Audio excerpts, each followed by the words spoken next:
Տեսեք, Փաշինյանը երբ որ անգամ դրսում է խոսում, օրինակ ԱՊՀ գագաթաժողովում, օրինակ ԵԽԽՎ խորհրդանական վեաժողովի ամբիոնից, օրինակ ՄԱԿ-ի ամբիոնից, այդ բոլոր ելույթների հասցեատերը միջազգային հանրությունը չի, որտեղ միջազգային հանրության ոչ մի լուրջ դերակատար ի տարբերություն Նիկոլ Փաշինյանի չի մտածում, որ տարածաշրջանում ինստիտուցիոնալ խաղաղություն է համոզվել։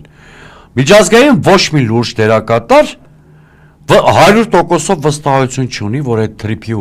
Թրամփի ուղին կառուցվելու է, շահագործվելու է։ Հետևաբար, Նիկոլ Փաշինյանը այդքան միամիտ չի, որ չհասկանա, որ միջազգային դերակատարները իրենից շատ ավելի լավ են տեղեկացված եւ ինֆորմացված,